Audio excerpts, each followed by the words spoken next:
Hey everyone, welcome back. Thanks again for joining us on night 3 of 3. We are reviewing Stardom Dream Queendom 2, the final pay-per-view of the year for Stardom. Going back to watching our first Stardom event with Historic Crossover, we decided on December 29th, this event aired of last year, that we should be reviewing this event. After we found out that the main event was Giulia versus Syuri, we were like, yeah, hell yeah, let's do this.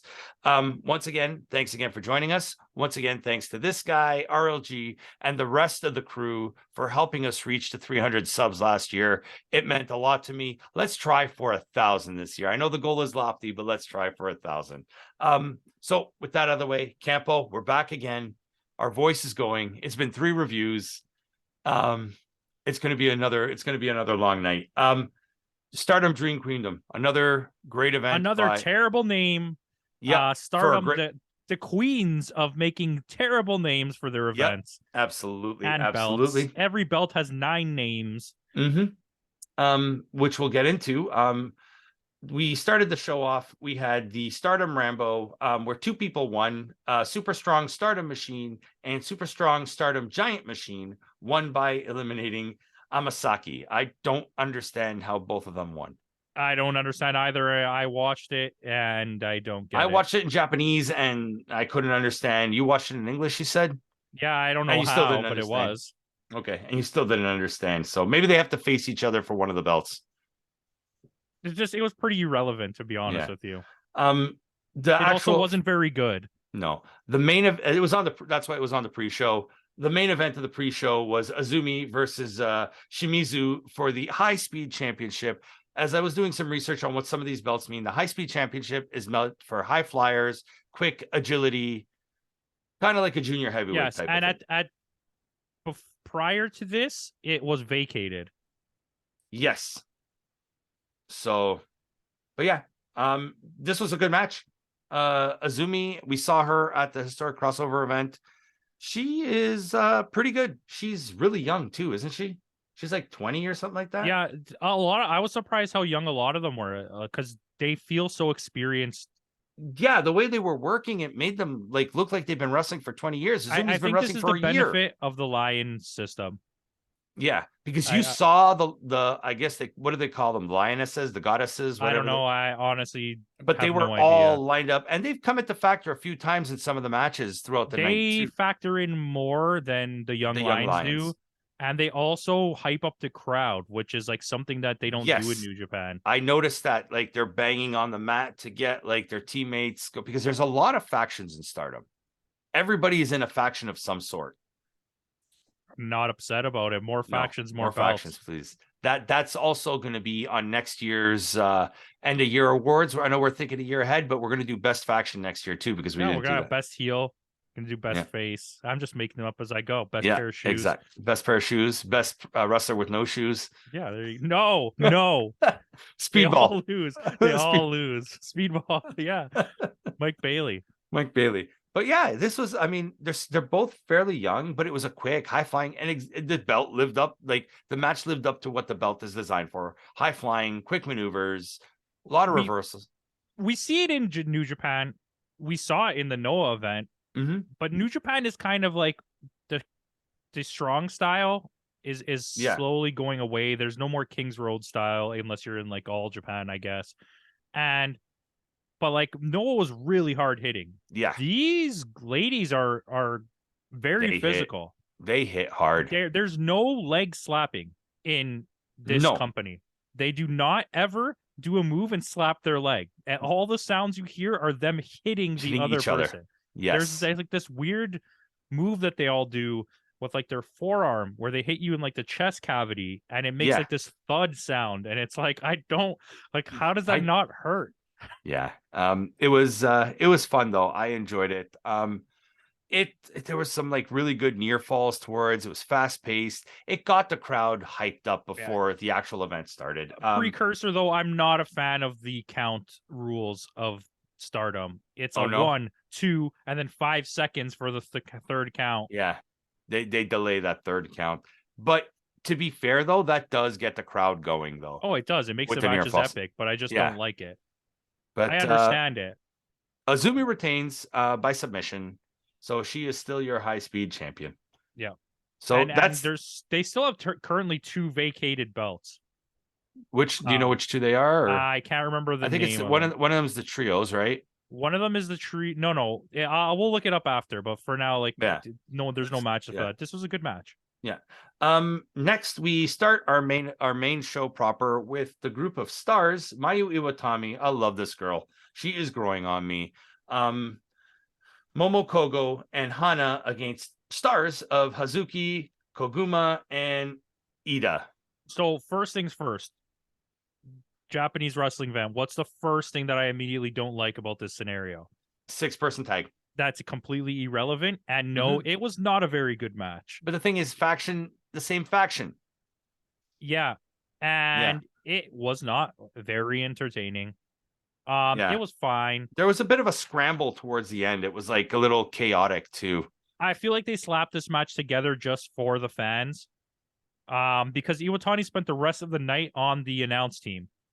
Yeah. Or at the table. I didn't hear her during the thing, really. No, she went after the event, she went to the announce team. But she started, this is funny too. She started in a t-shirt that eventually became a long sleeve, that eventually became a sweater, and by the end of the night was a full-on winter jacket. And hat and like, I noticed every time they're showing her, she has another piece of clothing on. I guess it was cold in the arena. Yeah, maybe. But yeah, I mean, she's always great, but this match was like irrelevant. Yeah, there's I think there's a feud going on between Kogo and Hazuki, because there was definitely some bad blood. They started the match with each other because what's her name was trying to get Koguma was trying to get everybody, hey, and they're all high-fiving because we're all part of that I didn't like at the beginning of the match either. Like, we're all part of the same faction. We're all but do you think they're gonna split? I think there's gonna be a subgroup forming from this. Kind of like the Syuri and Giulia situation. Yeah. Because Syuri went on to form her own faction after she left Donna Del Mondo. But this was by far the weakest match on the card. Yeah, I mean, they had a rough startup, I think, except for that first match. I enjoyed that first match. Yeah. But like I said, after Rumble on 44th Street, I thought to myself, what does Iwatani have? Like, really, why is she? But the last 2 matches I've seen of her, she was clearly the best performer in this match. She was great. It's just, there was nothing here to like latch onto. Yeah. Yeah. But Iwatani needs another push. She needs to be pushed back up to the top of the card. Next we have the Cosmic Angels of Unagi Sayaka and Mina Shirakawa with Club Venus, which is I guess a subdivision of Cosmic Angels, featuring returning Zaya Brookside and Mariah May against Donna Del Mondo of Mai Sakurai and Tekla. And I'm really liking everyone in Donna Del Mondo. They all seem like really good wrestlers. Yeah, Tekla, I think, if I'm not mistaken, trained in the same school as Gunter, because they're both Austrian. So, but she had like this weird, like, late 90s, early 2000 Matrix gimmick going on with her. And she was really good at historic crossover. Yeah, in that 3-way. Yeah, it was her, and yeah. And Sakurai, she's good. I mean, like, Shirakawa, like, Cosmic Angels. I prefer Donna Del Mondo in this match over the Cosmic Angels. Cosmic Angels is a faction I kind of like, though. Yeah, they are. And this was just like a tag team match, like nothing really, like nothing really. It was just. It just was. Yeah, it's typical Japanese style. The first 4 or 5 matches get you into it, and then they give you the meat of the show at the end. This is very Noah-ish, except I would go out on a limb and say these matches were not as good. Like, yes, they were just fine. I'm not going to sit here and be like, oh, these sucked. But, like, this is still better women's wrestling than I see on North American TV. By far. Like, especially with like, whatever AEW is doing now is just, I don't care. It's lost. Like, the whole thing with Saraya. You lost me on the whole women's division. Once you took the title from Tony Storm, you lost me. I mean, as much as I like Jamie Hayter, and I think she's great, and she keeps putting They haven't done bangers. anything with her, though. Yeah, her storyline is gone. There's no storyline. They need the Jamie Hayter versus Britt Baker storyline. They need to just get rid of Saraya. Yeah. Anyways. Yeah. We digress. I digress. But I mean, it was an all right match. Saya, she knows how to sell though. Sayaida, no, I'm on the wrong match. I'm on the wrong page. Sorry, guys. Yeah, but this was, like you said, it was just another. This was like they turn on Unagi, I think, in this one. That's the one where yeah. So, but yeah, and what's her name? Club Venus. I think they're forming their own again subdivision of. I believe so as well, because when they were talking on the mic. Is this the one where she was talking on the mic and she started yelling about Venus and it sounded like she was saying penis every time? Yep. Okay. Yeah, that was funny. She is the daughter of British wrestling legend Robbie Brookside. Okay, there you go. But yeah, and I literally in my notes I put, oh, new faction, Campo must be happy. Yeah. More belts, more factions. More belts, more factions. That shirt is coming. More belts, more factions. More belts, more factions. Next we have a 3-way match to determine the number 1 contender for the Goddess of Stardom Championship. I think, is that the one that's vacant right now? The Goddess, that's the tag team championship. No, I'll look it up right now while we talk about this, but you go ahead. It's Mai Hime, which is Maika and Himeka, against the new eras of Mirai and Amy Sure, and BMI 2000 of Natsuko, Tora, and Ruaka. These women were large. Like, they looked imposing. But this was a good, and as much as I don't like 3-way matches, I actually kind of enjoyed this match because you had 3 of them all in at the same time. It was like a 3, as opposed to like only 2 members are in at the same time. So that's what I liked about this match. It was triple threat rules. It was another decent match. It was good back and forth. What were your thoughts on this match? Okay, well, the belt was the SWA championship. The other belt, someone's got it now, so it doesn't even matter. I guess it must have happened recently. But this was fine. Yeah. I think it was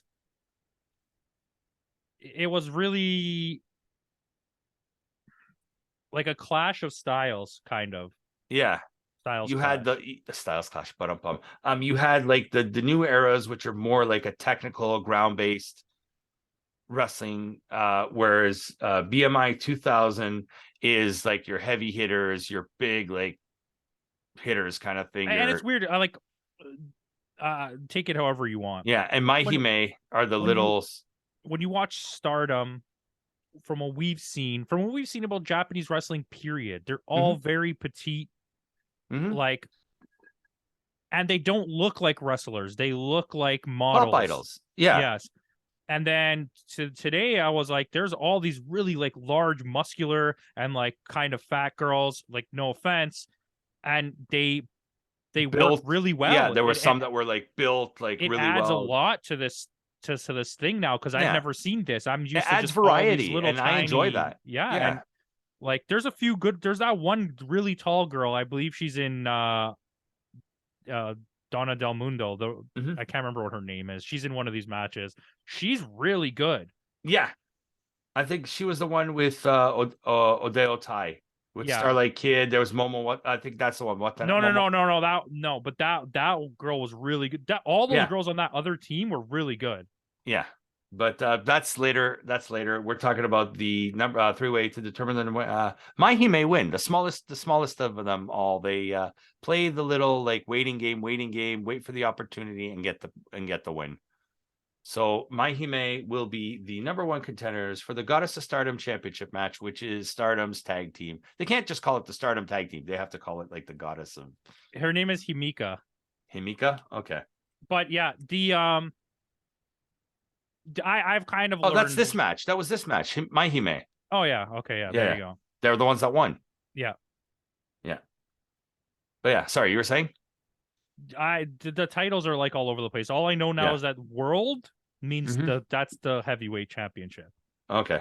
Yes. And Wonder is like the second below it. Yeah, Wonder is the Intercontinental. Yes.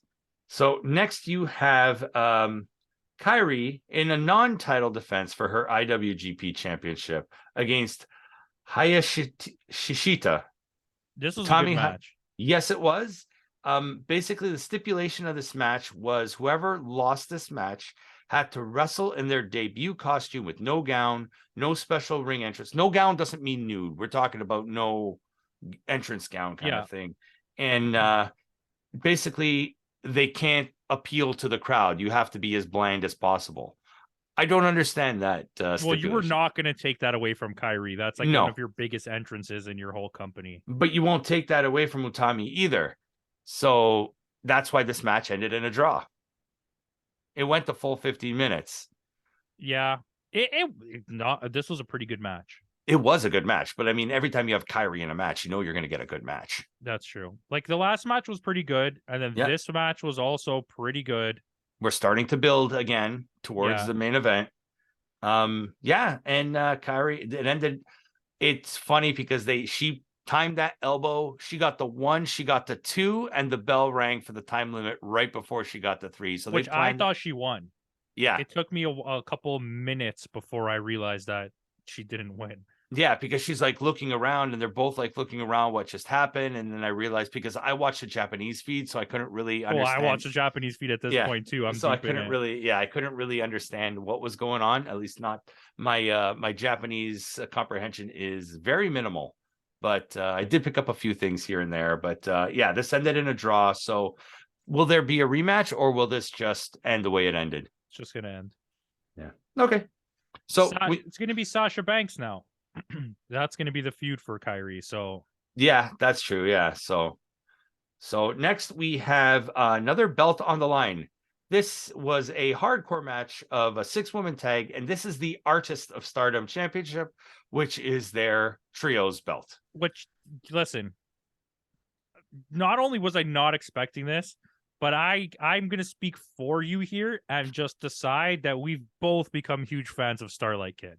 Yes, absolutely. I understand why now. After watching a few matches and watching some of her stuff on YouTube, and even Syuri, I understand. No, I get all of them now. Yeah. All the main people, I totally get it. Out of those 2 top 10s that we did, the only one I still can't figure out is Hijo del Vikingo Jr. Yeah, because I even watched him wrestle in the AAA event, and he's not very good. No. So that's the only one I can't understand why. But Syuri and Starlight Kid, holy shit, the Starlight Kid, she is something else. We had Prominence against Oelo Tai, which is Starlight Kid, Momo Watanabe, and Kashima against Prominence of Risa Sera, Suzu Suzuki, and Hidegari Kurumi. Okay, well, Watanabe's also like, is that what her name was? Yeah, right. She was the one that teamed up against No, Watanabe, she's a different one. But she's one of she's built, this woman. She was really good. And the girl on the other team that was, I kept calling her the female Master Wado. She was in the one with the Karen haircut. Yeah. Yeah, that was Kurumi. And she had like a sword. She had like a kendo stick and stuff. Yeah. She was really good. Oh, that one there? That's Risa Sera, I think. Okay. Yeah. That whole team was good, though. Yeah. That was all 6 of these women were good. And this is how you do a 6. See what I mean? How a 6-person tag now means more that there's a belt on the line, as opposed to just 6 people thrown together and here's a match. But listen, we just watched Pro Wrestling Noah. We just watched New Japan, Wrestle Kingdom. All the pay-per-views we watch, who cares? When have you ever seen 6 women come out and they brought out enough chairs to last for an entire event? There was just stacks of chairs. There was tables. There was marbles on the floor. There was a bicycle. The bicycle. Okay? There was baseball bats. We'd be amiss if we didn't mention the bicycle. And she just drove over everybody with the bicycle. They stacked up laptops and dropped them on it.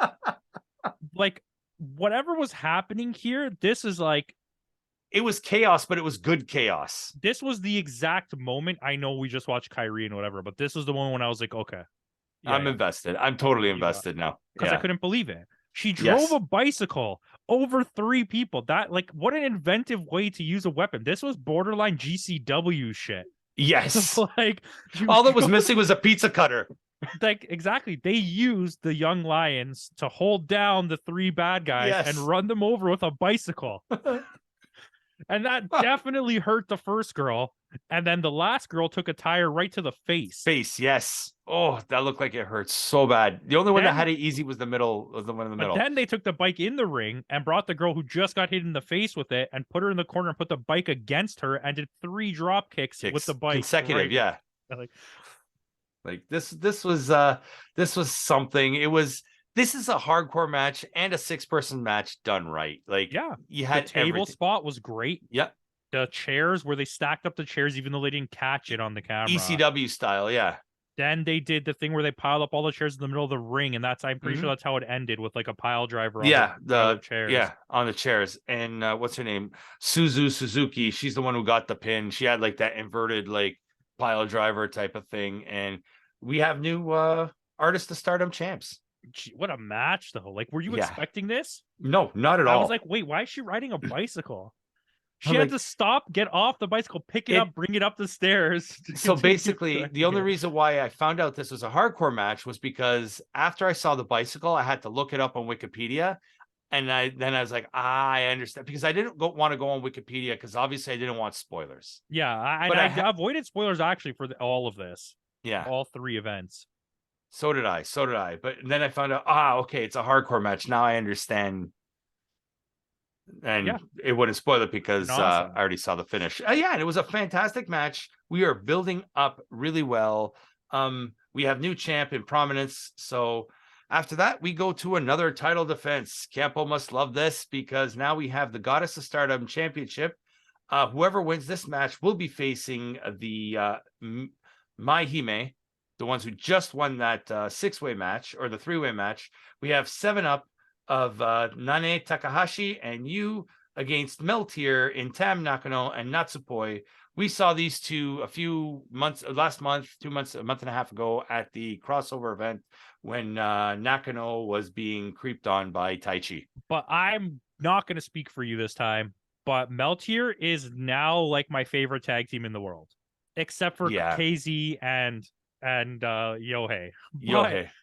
Like, dude, there's just something about the way that they look and wrestle and like the vibe they give off that I can't help. They make it look like they can't. They make it look like they can't, that they don't have the talent. They have this like what they call the kawaii culture, the cute culture, and they're these pop idols, and it makes it look like it's basically like taking R-Truth and making him a star. Yeah, but it's like there's so much like the presentation of them, the way they come out, the way that their outfits look, it's so like there's so much to it. Yeah. And it's like you can't help but be like, well, look at all the effort they're putting in. And then first of all, Tam can go. Yes. Like as we saw at Wrestle Kingdom. That's a top tier female wrestler. Talent. Yeah. And the other girl's good too. I can't remember her name. She's also really good, but she's not on the same level. Yeah. She's not on the same level. No. But she did take a really weird spot here where she got hit in the head so hard outside the ring. Yes. Oh my God. I thought she was out. I thought she was out for that. But there was, they were saying there was some bad blood when they had their, I guess their version of New Japan's World Tag League. They had Meltier actually lost to 7-Up. That's how this match came. 7-Up is really imposing. Yeah, they look like 2 awesome Kongs that just want to like smash through everybody. Yeah, and whereas you is the more athletic one, Takahashi is more of the brute strength type of like, and like the opposite of that other match. Like you, like every hit that Meltier took, you felt it, and it like they weren't holding back either. That's what makes it. It would be like when you watch, like, say, when in WWE, when you had Nia Jax and Tamina teaming up against someone like who were to like Bailey and Banks when they were tag team there. Like it didn't look as imposing as this look. You know what I mean? Whereas you had the larger against the smaller, the battle, you know, David and Goliath type of thing. This felt like a David and Goliath type of thing. New Japan knows how to do kaiju matches. Yeah. Well, it's like poor.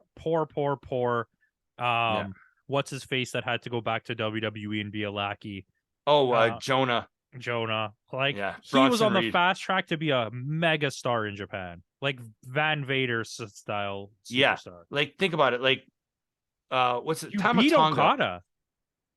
Yeah, Tama Tonga is now the never open champ. Can you imagine like having a feud between Jonah and Tama Tonga, getting him that never open championship, moving him on to someone like Kenny Omega, getting that US championship? Like Jonah could have been a superstar over there, and they fast tracked him, and he was like, "Nah, I'm cool." Listen, I know, I understand. You're not, people don't want to say no to money. Yeah. But when you're in a prestigious organization and they're favoring you, you got to show them that respect back. You left to get paid more and be 100 times less of what you were about to be. Yeah, he's now the Mrs. Lackey and has been on TV once in the last 4 weeks. Yeah, and he's never going to get to put on a match like he did in New Japan. Oh no, like that Okada match was something special. They pushed him into G1. They had him beat Okada. Okada's only loss came to Jonah. Jonah was second place in the division. Like, get out of here. Yeah. Anyways. And that was a strong division too. Yeah. But I digress. 7-Up are your new champs. They absolutely crushed Meltier, but like you said, Meltier, they're gonna come back. I see big things. I think they're gonna push them more into the singles. I think Natsupoi is gonna go more into the Wonder, and Nakano is gonna go into the World of Stardom. Nakano is definitely gonna get a shot, 100%. Yeah. There's like, gonna be a feud between her and Giulia. I'd love to see that. Yes, please. Yes, please. Giulia versus Nakano. Giulia versus Iwatani. Like, please give me more of that. Like, I'll definitely watch those shows. Next, you have your Wonder of Stardom. This is like their secondary belt, i.e., like the Intercontinental, the U.S. Championship belt. You have Saya Kimatani against Haruka Umeskai for the Wonder of Stardom Championship. And this was a weird one for me, because having come off like 2 or 3 matches in a row now where I know the wrestlers and I have like a connection to what's happening and the storyline, I got 2 wrestlers I don't know in a storyline I don't know for a belt that's not a high tier belt, and it kind of lost me. Not that the match was bad, but I was not fully engrossed in what was happening. A little bit of the wind out of the sails. Yeah, it slowed me down big time. Yeah. It still was a good match. There was some great like actual mat wrestling, some great suplexes. Like, these girls can suplex. Like, that's I wasn't there one off the top rope, like a really huge one. Yeah, that was nice. But I mean, like you said, I think this was more of that buffer match, WWE style. You know, they throw in that buffer match between their 2 main events to kind of let the crowd go bathrooms. Yeah, I hate to say it because this was still a good match, but like you said, it didn't have that same investment that I had in the. No, because actually, it was way more than 3 matches. We came off like 5 matches in a row where I knew what was happening. Yeah, ever since the Cosmic Angels match. And it's like, listen, I'm a Stardom fan. Just I'm over it. Factions and belts. That's all you want, right? You're gonna catch me in like a pink shirt at an event one day.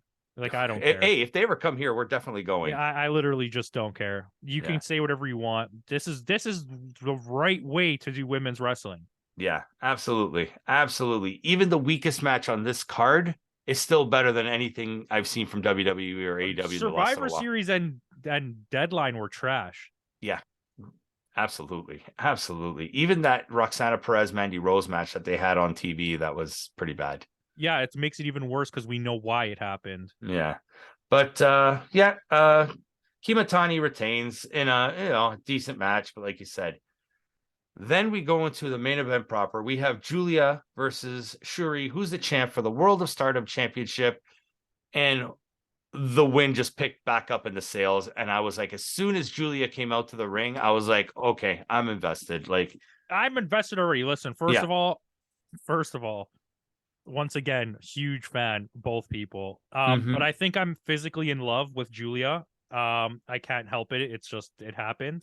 Hey, we've been married now for multiple years in my head. She's a gorgeous young lady. She is, absolutely. Half Italian, half Japanese, born in London. Oh, goddamn good. Yeah. Like, holy crap. Both of these, holy crap. Like, what this, okay, right now, we're counting this as a 2023 pay-per-view. With a match of the year candidate. This was the best with women's match of the year. of 2022 that we didn't. We're calling it now. We're calling this already it now? was this would have won in my eyes if this happened. This was such a better match than Iwatani versus Kyrie, and that was already an amazing match. That was our match of the year. Match of the year. This is already, write it down. There's a couple things we're going to be writing down. Yeah. You want moment of the year? Here's another one of the top 10 moments of the year. A back suplex off the top of the ramp. Oh my God. Onto standing chairs that do not move or bend or fold.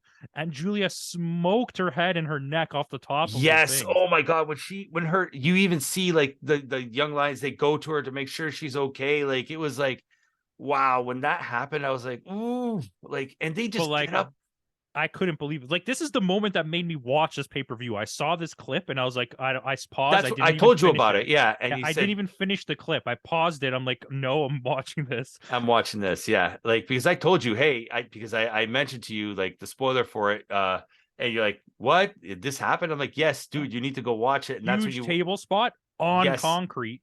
Not on mats, on concrete. So this is like a hardcore match, but not a hardcore match, almost in a way. They went so hard, and there was crying, there was all kinds of shit happening. Emotion, yeah. This is like once again celebration. Giulia ends up winning. She is your new World of Stardom champion. But the emotion that she showed when the rest of her Donna Del Mondo come out to celebrate with her, and it was such a moment. You could tell this was not scripted because it was scripted for her to win, like for her to win, and maybe for Tekla and Syuri to be like nice to her, but they didn't. Syuri just started bawling, and Giulia was holding it together and being like, "No, like we're not. I'm supposed to be the heel, we're not friends. But then she went to go put the belt on her, and then Giulia started crying when she was putting the belt on her. What a moment! The referee was crying. I was like, "What the fuck is happening?" You can even hear it in the announcers, like they're like emotional into it as well. It's like, but it's like you can say whatever you want about this, but like that sold me. You had this in the final Noah match. You had this here, and you had it in the Wrestle Kingdom match. You had him in Wrestle Kingdom, and this was just like, dude, USA wrestling companies just figure this out. However they're doing it, take notes. Watch this. Take notes because you sold like this is like, you know, when you watch a movie that's good, it's nothing special, it's good, but then it gets to the end and there's a crazy twist, and then all of a sudden something crazy happens and you're just like crying and you're like, why is this happening? I'll tell you exactly a movie that does that to me. It's Good Will Hunting. The first time I watched it. There you go. Good Will Hunting. This is the ending of Sing Street for me. Sing Street, yes, another good one. It's just like a really strong, like I can imagine like music playing over this, like and just it was like crazy, and it dragged it out. They had little speeches and like all this shit, and it's her first time winning the title, and it's validation for Giulia friend. Finally. They kicked her out of Donna Del Mondo, and like it's just like there's so much here. It was so good.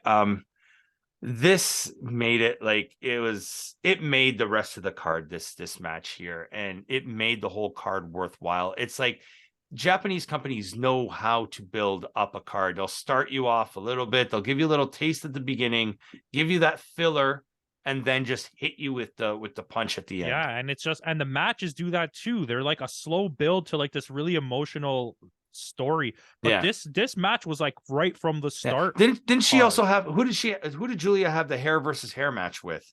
Oh crap, I don't remember. Because a few months ago she had that hair and she cut all off. She had to cut off all her hair because remember before she had the long braids. I don't know, man. They did a lot of shit off the top rope. This is the thing. The wrestlers in Stardom are very versatile.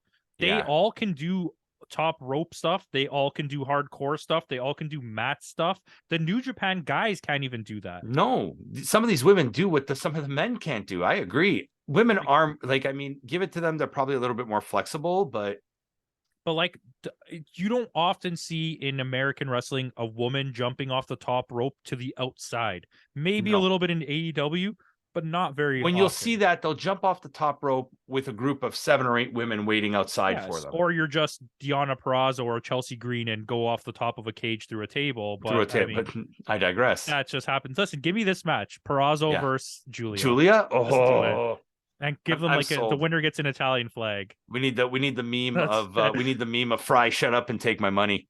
Just do it. I'm okay. Yeah.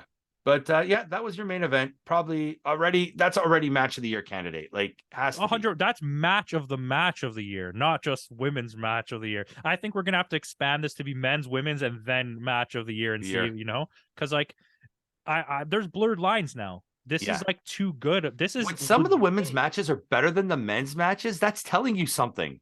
This match, I'm gonna say this right now. It was better than any match at Wrestle Kingdom or at the Noah. Noah? Yeah, I could agree to that. Not this event, this match. Just the match itself. Yes, I would say this is better than the two main events at Kingdom. Yeah, I agree. This is Kenny Omega versus Okada 4. You know, this is a 7 out of 5. And wait till we get the rematch. Yeah. So, but the event, what'd you score it? I don't know. I'm kind of torn here because like some of the things were so good, but unlike Noah, they had no concept of pacing. Every match was long, and there was a lot of filler. I'll give it a 7.5. Okay. Because like it was a really good event. Don't get me wrong, but it was just too much in the middle. Yeah, I'm with you there too. I scored a little higher because of that main event. I gave it a 7.6, not much. Hey, you higher. know what? Give me a 7.62. Give me a 7.62. We'll keep it at 7.6. Okay. You know why? Let's just do it. Let's just for Giulia. Yeah, just do it. We're married. We have 4 kids. How's where you guys bought the house yet? Up in we live in Australia. But yeah, this it was the main event made the match, and it was absolutely fantastic. So guys, thanks again for joining us this week on our third review. Hope you enjoyed them. We will be back next week with even more reviews. There is New Year's Evil, there's Hard to Kill, there is New Year's Dash, there's Wrestle Kingdom Night 2. So look for a whole lot more reviews coming over the next few weeks on this channel. So with that out of the way, thanks again for joining us. We'll see y'all next time.